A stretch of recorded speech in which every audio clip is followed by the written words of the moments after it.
Hey everyone, it's Graham from Spectre Racing. So that was my run at Lime Rock, which completed my 4 events for Grid Life Points season in 2024. We're going to take you around the paddock here in my pit support vehicle, my Warthog. Done a lot of updates to it, so expect another video on this soon. But basically, it's a little vehicle that I made that totes stuff around. I'm getting gas here, obviously.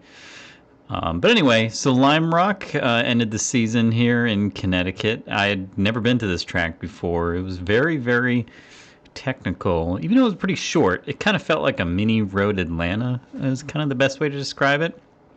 The event itself was pretty cool. It wasn't a full-on festival like you've seen some of the other videos on our channel with having a concert or whatever. But they had a lot of vendors and a lot of cool stuff. You know, the video game things and other, you know, they had all the drifters and stuff. T-Pain was there. T-Pain's photographer actually really liked the Warthog, so I thought that was pretty cool. But yeah, the event was a lot of fun. Track was very difficult. First couple sessions of the day, I kind of plateaued pretty quickly. I think like a 103 or 104. Then I tried Tom O'Gorman's line, which basically was a little bit wider here and there. The one thing I was not brave enough to do at Lime Rock was to kind of, when you go up that hill, Tomo's line is much more close to the wall, and I think I was losing a lot of time there. I was just not brave enough. Every time you go up that hill at Lime Rock, it was just nauseating, and you really have to prepare yourself. And Lime Rock, you know, as you saw, it's a minute-long track. You know, I'm doing like 8-9 laps, and just doing that every minute was just a lot on you. But the car did great, except towards the end. The very last session of the day, actually, I came in early, and evidently I was about to get black flagged because the ABS on my car, as you saw in the video, was starting to fail, and I don't think the pump works anymore, or it's cavitating or something, or kind of bubbles got into it. And it was starting to lock up. Although I did not have any flat spots on the tire, I was kind of trying to modulate it myself. But, you know, it only kind of did that on the last session, so it's something I'm going to have to fix in the off-season here. But, yeah, the car did great, no heat issues or anything.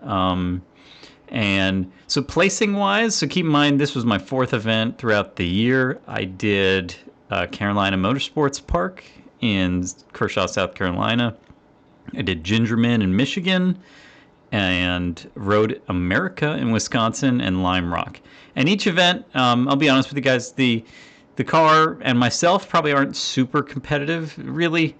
It's probably a combination. I would, you know, it sounds like an excuse, but it's probably a little bit, the car is a little, for the caliper of driver and car in Street Mod, down on power, and I'm probably down on bravery a little bit and experience. Like 3 of these tracks were completely new to me.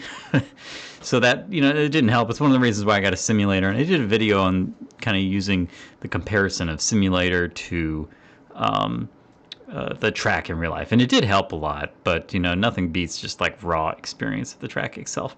Now, I never placed last in any of the events, but I did at least beat like 1 or 2 people each event. So kind of my goal for next season is to kind of place a bit more mid-pack. I am going to be upping the power in the car. I have a scheduled install. I'm going to have VMP actually do it because they're the ones tuning my car. They're going to install an E85 fuel system. So that should bring me basically just to the belt limit on the Mustang. It has a 6-rib belt. Switching to an 8-rib is a pain in the butt. And probably just worthwhile to get to that 650, 700 wheel horsepower range and just wait for the motor to explode at that point. That should make me a little bit more competitive against some of the other manual transmission cars there, the Camaros. I have a good friend that has a C4 twin turbo vet. He's got about 700 horsepower, so I'm hoping to be a bit more competitive with those guys and kind of judge myself against the other manual transmission cars. It's going to be basically impossible to compete against, you know, the 700 wheel horsepower Supras with the very good automatic. I'm just losing too much time trying to heel toe in each one of these corners and stuff, and it's basically impossible. But it's still a lot of fun, you know, to judge yourself to some of the other drivers. So I wouldn't let that dissuade you against doing this on your own. So all in all, this whole season, I did about 8,000 miles going to these four events. It was about $4,500 worth of Airbnbs, and gas was probably, I don't know, another $1,000 plus the total costs. And then I signed up for Grid Life Gold Pass, which was about $2,200. So this stuff is very expensive. You had to plan for it a lot. The Airbnbs I was doing were because I was working remotely the week before, so I could kind of travel on the weekend and then work remotely. So I didn't have to take off a lot of vacation time. If your job allows you to do that, that's a possibility. I think actually next year I'm just going to flex and work over the weekend, and that way I'm just not working and remotely as enough and not gone for like 2 weeks for my wife. The other change I'm going to make next year is probably just do a rooftop tent instead of Airbnbs, because the Airbnbs are really nice, but almost $5,000 pays for rooftop tent after 3 or 4 weeks of Airbnbs, and then you kind of have a maintenance-free RV essentially. So that's kind of the plan for next year. I did not go through the full set of tires. It ended up being about like 20-ish sessions total on track. So I'm going to try and actually, I'll probably use the remaining life on my tires as a spare and buy a whole nother set of wheels and or autocross with them for the remainder of the year.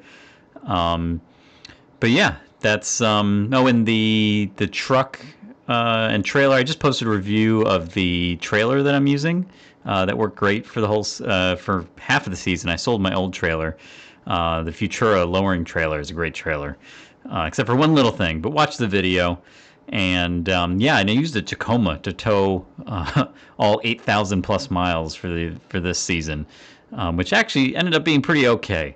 Is the best way to describe it. Not great, not terrible, but I probably will be switching to a better truck next year to do more long haul. Really, the only biggest problem with doing 8,000 miles of towing is lane centering. I don't mind driving a long time, but after a long time, just the lane centering just kind of wears. If you don't have it, it kind of wears on you. If you've driven long hauls without that, it can kind of be a pain.